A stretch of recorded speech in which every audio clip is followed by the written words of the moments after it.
Hi, this is John Lucas. I'm going to try to show you how to correct problems in grinding a bowl gouge. If you look at this gouge, I purposely ground it badly. This wing has a concave area. You really want it straight. You don't want concave. The back wing has kind of a convex area, and then it has a dip right here beyond the point. And if you look at the front, the point is very pointy. And that's what we're going to try to get away from. We want a rounded nose, and we want the sides to be reasonably straight. Now the way you would do that is simply grind longer on this high point, try to avoid grinding right here. As I go across the front, I want to grind a little longer right on the tip and go back and forth until I get a nice rounded edge. And then we get to this side over here, I'm going to grind mostly right here and try to avoid this middle. So let's see if I can correct those problems.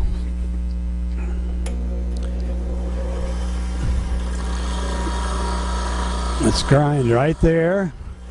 Now avoid that low point.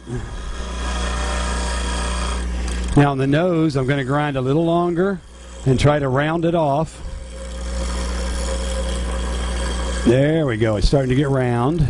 Now I'm very, very light there. You can't hear the grinder very well, but I'm barely touching that point. I'm watching the middle section. Watch the sparks come across. I'm being very, very light on this tool, by the way. Now we don't want to grind in the middle at all. I want to grind just that wing.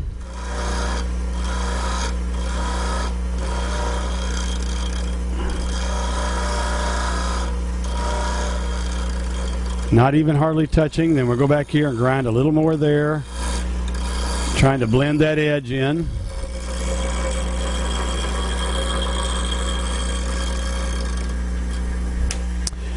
And there you have it.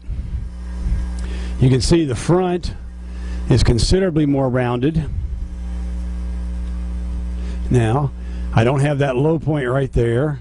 This wing is pretty much straight, and the second wing is pretty much straight.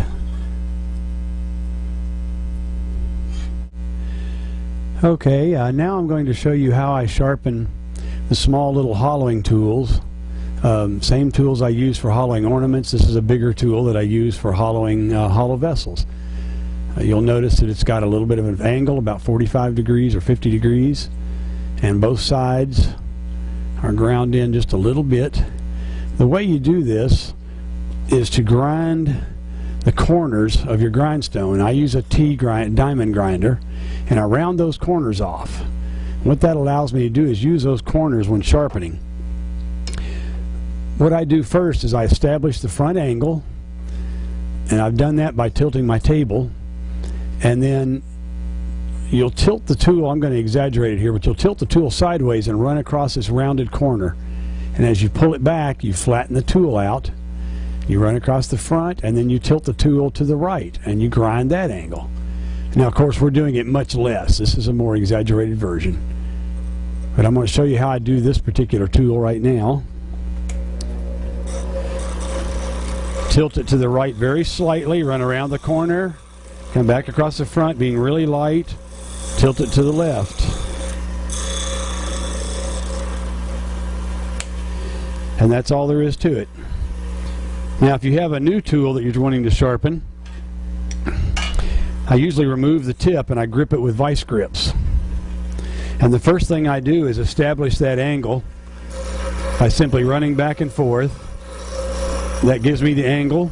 Now when I grind these corners and I tilt the tool slightly to the right and just pull it across that corner and round that edge, and I'm creating that relief on the sides at the same time. Then we'll go over here, we'll tilt the tool to the left, and now we'll grind that relief and also grind that corner. And we do that until I get the proper fingernail grind on the front.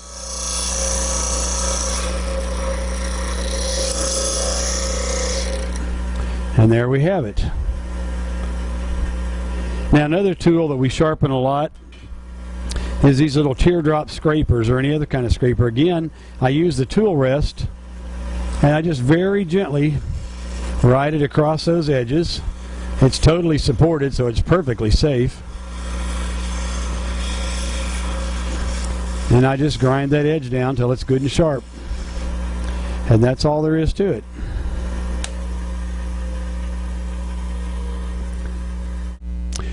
This is a tool that I use for cutting rebates when I want to insert the chuck into an opening. You'll notice it's square across the front. It has a relief on both sides.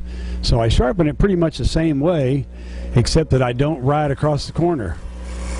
I establish that front angle, then I come over to the sides and I establish my relief angle. Cut my relief angle over here. Make sure that corner is again good and clean, and I'm done. This one lets me reach in and cut a dovetail opening.